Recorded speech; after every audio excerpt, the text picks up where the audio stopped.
नमस्कार दोस्तों। आज है 15 अगस्त 2024। हम लोग 15 अगस्त 2024 से जितने भी करंट अफेयर्स के महत्वपूर्ण क्वेश्चन बनेंगे उस सभी पर बातचीत और डिस्कस करेंगे। पीडीएफ आप हमारे टेलीग्राम चैनल से डाउनलोड कर सकते हैं। टेलीग्राम चैनल का लिंक मैंने इस वीडियो के डिस्क्रिप्शन में दे दिया है, तो आप इस लिंक पर जाकर टेलीग्राम चैनल ज्वाइन कर सकते हैं।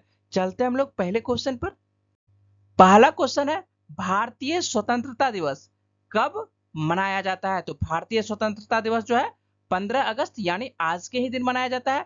स्वतंत्रता दिवस भारत के हर नागरिक के लिए गर्व का दिन है। 15 अगस्त पूरे देश में उत्साह के साथ मनाया जाता है। यह दिन जो है एक विशेष महत्व रखता है क्योंकि 1947 में इसी दिन भारत ने ब्रिटिश शासन से अपनी स्वतंत्रता प्राप्त की थी।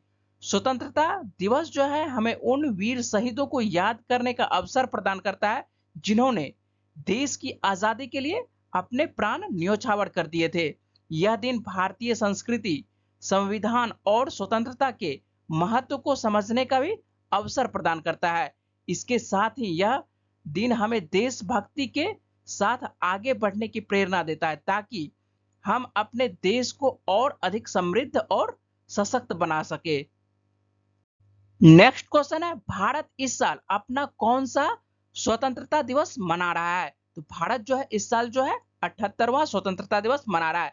इस बार लोग असमंजस में है कि भारत जो है 77वां स्वतंत्रता दिवस मना रहा है या 78वां स्वतंत्रता दिवस मना रहा है। अगर आजादी की तारीख यानी 15 अगस्त 1947 से गिनती की जाए तो देश को जो आजाद हुए 77 वर्ष पूरे हो चुके हैं और इसी के साथ भारत जो है 2024 में 78वां स्वतंत्रता दिवस मना रहा है। तो ध्यान दीजिएगा कि इस बार जो है 2024 में जो है 78वां स्वतंत्रता दिवस मनाया जा रहा है और 77 वर्ष क्या हो चुके हैं, आजाद हुए पूरे हो चुके हैं। और 2024 का स्वतंत्रता दिवस का थीम क्या है? तो इस वर्ष स्वतंत्रता दिवस 2024 की आधिकारिक थीम जो है आपको विकसित भारत है। ध्यान रखिएगा कि आधिकारिक थीम क्या है। तो थीम आप लोगों से क्वेश्चन पूछा जा सकता है कि थीम क्या है स्वतंत्रता दिवस का? तो विकसित भारत है। यह थीम जो है 2047 तक भारत को एक विकसित राष्ट्र में बदलने के सरकार के दृष्टिकोण का प्रतीक है। नेक्स्ट क्वेश्चन है, डीआरडीओ ने लॉन्ग रेंज ग्लाइड बम का सफल परीक्षण किया है, इसे क्या नाम दिया गया है? इसे जो है गौरव नाम दिया गया है। डीआरडीओ की हैदराबाद स्थित अनुसंधान केंद्र में भारतीय वायुसेना के लिए गौरव और गौतम नामक लंबी दूरी के ग्लाइड बम विकसित कर रही है। गौरव जो है एक पंख वाला लंबी दूरी का ग्लाइड बम है जिसका वजन जो है 1000 किलोग्राम है और इसकी ग्लाइड रेंज जो है 100 किलोमीटर है।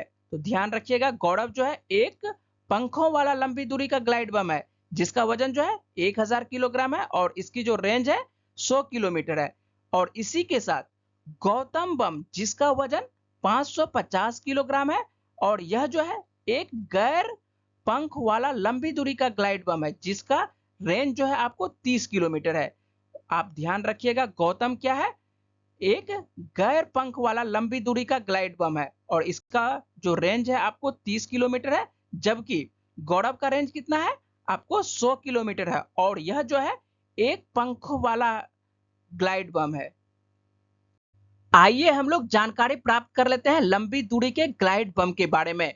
लंबी दूरी के ग्लाइड बम स्मार्ट बम है जो वायुसेना को ऐसे लक्ष्यों पर हमला करने में सक्षम बनाते हैं जो पारंपरिक हथियारों की पहुंच से दूर है। जैसे कि जहां जेट फाइटर नहीं पहुंच सकते हैं, ड्रोन से हमला नहीं किया जा सकता है, वहां पर क्या चीज से हमला किया जा सकता है, ग्लाइड बम से हमला किया जा सकता है। ठीक है, ये जो बम होते हैं स्मार्ट बम होते हैं।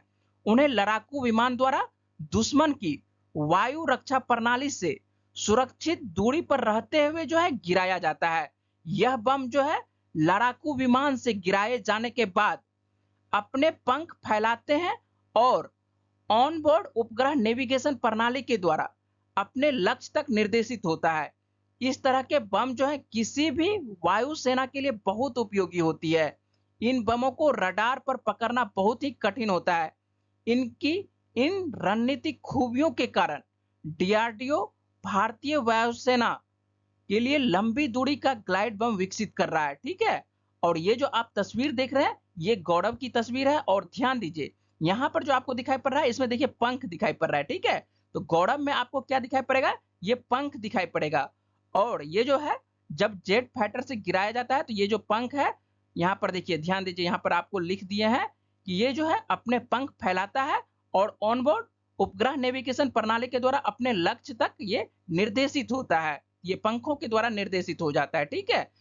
जबकि आपको एक और बताए गौतम, और गौतम में क्या होता है, वो गैर पंखों वाला होता है, उसमें पंख नहीं होता है, जबकि गौरव में क्या रहेगा, पंख रहेगा। और इसी रणनीतिक खूबियों के कारण जो है डीआरडीओ भारतीय वायुसेना के लिए लंबी दूरी के ग्लाइड बम विकसित कर रहा है। और नाम आता है डीआरडीओ को, तो डीआरडीओ का मुख्यालय देख लेते हैं। डीआरडीओ का मुख्यालय कहाँ है, नई दिल्ली में है। और इसके वर्तमान में अध्यक्ष कौन है, तो डॉक्टर समीर वी कामत जो है वर्तमान में इसके अध्यक्ष हैं। नेक्स्ट क्वेश्चन है, हाल ही में किस राज्य सरकार ने रत्नागिरी स्थित मेसोलिथिक युग के प्राचीन स्मारक को संरक्षित स्मारक घोषित किया है, तो किस राज्य का, महाराष्ट्र राज्य का। और ये जो आप तस्वीर देख रहे हैं ये मेसोलिथिक युग के प्राचीन स्मारक हैं और इसी को जो है संरक्षित स्मारक घोषित किया गया है और नाम आता है महाराष्ट्र। तो महाराष्ट्र के बारे में देख लेते हैं, महाराष्ट्र की राजधानी क्या है, तो महाराष्ट्र की राजधानी मुंबई है। और वर्तमान में मुख्यमंत्री कौन है, एकनाथ शिंदे वर्तमान में मुख्यमंत्री है। और राज्यपाल कौन है वर्तमान में, तो राज्यपाल यहाँ पर नए राज्यपाल बने हैं महाराष्ट्र के, कौन बने हैं, राधा सीपी राधाकृष्णन बने हैं, ठीक है। नए राज्यपाल कौन बने हैं, सीपी राधाकृष्णन बने हैं। और लोकसभा की कितनी सीटें आती हैं महाराष्ट्र से, तो आपको 48 सीटें महाराष्ट्र से आती है। और राज्यसभा की कितनी सीटें महाराष्ट्र से आती है, तो 19 सीटें महाराष्ट्र से आती है। नेक्स्ट क्वेश्चन है, हाल ही में किस भारतीय पैरा शटलर को बैडमिंटन विश्व महासंघ ने निलंबित कर दिया है, तो किसे निलंबित कर दिया है, प्रमोद भगत को निलंबित कर दिया है। भारत के पैरा बैडमिंटन खिलाड़ी प्रमोद भगत को डोपिंग का उल्लंघन का दोषी पाए जाने के बाद 18 महीने के लिए बैन कर दिया गया है। बैन होने की वजह से वह आगामी पेरिस पैरालंपिक 2024 में हिस्सा नहीं ले पाएंगे। इन्होंने टोक्यो ओलंपिक 2020 में गोल्ड मेडल जीता था और ग्रीष्मकालीन पैरालंपिक 2024 का आयोजन जो है पेरिस में ही किया जा रहा है और इसका आयोजन 28 अगस्त से 8 सितंबर तक किया जाएगा। नेक्स्ट क्वेश्चन है, भारत सरकार ने चंद्रयान 3 मिशन की उल्लेखनीय सफलता का उत्सव मनाने के लिए किस दिन को राष्ट्रीय अंतरिक्ष दिवस मनाने के लिए घोषित किया है, तो 23 अगस्त को जो है राष्ट्रीय अंतरिक्ष दिवस जो है मनाया जाएगा। आपको बता दें कि 23 अगस्त के दिन ही विक्रम लैंडर की सुरक्षित और सॉफ्ट लैंडिंग हुई थी तथा प्रज्ञान रोवर को दक्षिणी ध्रुव के पास चंद्रमा की सतह पर तैनात किया गया था। इस उपलब्धि के साथ भारत चंद्रमा पर उतरने वाला चौथा देश बन गया था और चंद्रमा के दक्षिणी ध्रुव के पास पहुंचने वाला जो है पहला देश भारत बन गया था। और चंद्रयान 3 की लैंडिंग बिंदु को जो है भारत ने जो है क्या नाम दिया है, तो पॉइंट शिव शक्ति नाम दिया गया है, ठीक है। चंद्रयान 3 के लैंडिंग बिंदु को पॉइंट शिव शक्ति नाम रखा गया है और जहां चंद्रयान 2 ने अपनी छाप छोड़ी थी उसे जो है तिरंगा पॉइंट नाम दिया गया है। तो आप लोग ध्यान रखिएगा, चंद्रयान 3 का जो है लैंडिंग बिंदु को क्या नाम रखा गया है, पॉइंट शिव शक्ति। और चंद्रयान 2 के जो लैंडिंग बिंदु है उसको क्या नाम दिया गया है, तो तिरंगा पॉइंट नाम रखा गया है। नेक्स्ट क्वेश्चन है, हाल ही में किस देश में दुनिया के सबसे पुराने कैलेंडर की खोज की गई है, तो ये कहां पर खोज की गई है, तुर्की में खोज की गई है। हाल ही में तुर्की में दुनिया के सबसे पुराने कैलेंडर की खोज की गई है। यह कैलेंडर जो है लगभग 13,000 वर्ष पुराना है। यह एक पत्थर के खंभे पर उकेरा गया है और खंभों पर जो है वी शेप के 365 निशान बने हैं। कितने, वी शेप के आपको 365 निशान बने हुए हैं और प्रत्येक निशान जो है एक दिन को दिखा रहा है और नाम आता है तुर्की का। तो तुर्की की राजधानी देख लेते हैं, तुर्की की राजधानी क्या है, तो तुर्की की राजधानी जो है अंकारा है। और यहाँ पर जो मुद्रा चलती है, कौन सी मुद्रा चलती है, लीरा मुद्रा चलती है। और नाम यहाँ पर देखिए तुर्की लिखा हुआ है, तुर्की यहाँ पर सही नाम लिखा हुआ है। इसका पुराना जो नाम हुआ करता था तो इसका पुराना नाम तुर्की हुआ करता था, ठीक है। और तुर्की ने जो है हाल ही में अपना नाम जो है बदला है और नया नाम क्या लिखा है, ये तुर्की लिखा है, ठीक है। तो ये जो आप तुर्की जहां पर भी लिखा हुआ देखते होंगे तो ये इसका पुराना नाम है और इन्होंने हाल ही में जो है तुर्की देश ने क्या किया है, अपना नाम को परिवर्तन किया है। तो ये जो नाम आपको दिखाई पड़ रहा है ये सही लिखा हुआ है, और ये जो आप तस्वीर देख रहे हैं यही जो है 13,000 वर्ष पुराना कैलेंडर है। नेक्स्ट क्वेश्चन है, किस भारतीय राज्य में सरकार ने मंदिरों, मठों और ट्रस्टों के पंजीकरण को अनिवार्य कर दिया है? तो बिहार में जो है मंदिरों, मठों और ट्रस्टों के पंजीकरण को अनिवार्य कर दिया है, और नाम आता है बिहार का। तो बिहार के बारे में देख लेते हैं। बिहार की राजधानी क्या है? तो बिहार की राजधानी पटना है। और वर्तमान में मुख्यमंत्री कौन है? तो वर्तमान में जो है मुख्यमंत्री नीतीश कुमार है बिहार के मुख्यमंत्री। और राज्यपाल कौन है बिहार के? तो बिहार के वर्तमान में जो राज्यपाल है राजेंद्र अर्लेकर है। और लोकसभा की कितनी सीटें हैं बिहार से? तो लोकसभा की जो है 40 सीटें बिहार से है। और राज्यसभा की कितने सीटें हैं? तो राज्यसभा की 16 सीटें हैं। मैं जो आपको जो भी क्वेश्चन मैं दे रहा हूं, ठीक है, उससे संबंधित जो भी जीएस में क्वेश्चन पूछा जा सकता है मैं आपको बताने की कोशिश करता हूं उससे रिलेटेड, ठीक है। यदि आपको मेरे द्वारा जो करंट अफेयर्स दिया जा रहा है यदि आपको उससे लाभ मिलता है तो आप अपने इसे दोस्तों के साथ भी शेयर करें, और चैनल को लाइक और सब्सक्राइब अवश्य करें, जिससे कि आपको डेली करंट अफेयर्स मिलता रहे। नेक्स्ट क्वेश्चन है, भारत की दूसरी स्वदेशी परमाणु पनडुब्बी का क्या नाम है जिसे जल्द ही नौसेना में शामिल किया जाएगा? ये जो नाम है आईएनएस अड़ीघाट नाम है, ठीक है, ध्यान रखिएगा। भारत के द्वारा दूसरी स्वदेशी परमाणु पनडुब्बी है, ठीक है, और उसका नाम क्या है? आईएनएस अड़ीघाट नाम रखा गया है, ठीक है। भारत की दूसरी स्वदेशी परमाणु पनडुब्बी आईएनएस अड़ीघाट जो है जल्द ही नौसेना में शामिल होगी। आईएनएस अरिहंत जो है भारत की पहली स्वदेशी परमाणु पनडुब्बी है। तो ध्यान रखिएगा, भारत की पहली जो परमाणु पनडुब्बी कौन सी है स्वदेशी? तो ये है आपको अरिहंत है। और ये जो दूसरा बना है उसका क्या नाम रखा गया है? आईएनएस अड़ीघाट नाम रखा गया है। और अरिहंत जो है जिसे 2018 में नौसेना में शामिल किया गया था।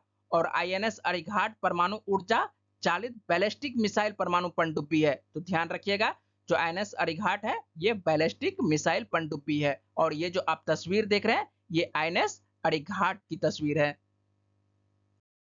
नेक्स्ट क्वेश्चन है, हाल ही में भारत ने रामसर स्थलों में कितने नए आर्द्रभूमियों को शामिल किया है? तो 3 नए आर्द्रभूमियों को शामिल किया है। भारत ने तमिलनाडु में नंजरायन पक्षी अभ्यारण्य, काजूवेली पक्षी अभ्यारण्य और मध्य प्रदेश में तवा जलाशय को नए रामसर स्थलों के रूप में नामित किया है, जिससे कुल संख्या बढ़कर जो है रामसर स्थलों की कितना हो गया है? 85 हो गया है, ठीक है। तो भारत में जो है रामसर स्थलों की कुल संख्या 85 हो गई है। और 3 जो है नए जो पक्षी अभ्यारण्य है कौन कौन सा? आपको नंजरायन पक्षी अभ्यारण्य, काजूवेली पक्षी अभ्यारण्य और तीसरा जो है ये जलाशय है तवा जलाशय। ये तीनों को जो है नए रामसर स्थलों में जो है सूचीबद्ध किया गया है। इस तरह आज के जितने भी करंट अफेयर्स के महत्वपूर्ण क्वेश्चन बन रहे थे उस सभी पर मैंने बातचीत और डिस्कस किए हैं। इसी तरह के डेली करंट अफेयर्स और जीएस संबंधित जानकारी के लिए मेरे चैनल को सब्सक्राइब और लाइक करें। पीडीएफ के लिए आप मेरे टेलीग्राम चैनल से जुड़ सकते हैं और यहां से आप डाउनलोड कर सकते हैं।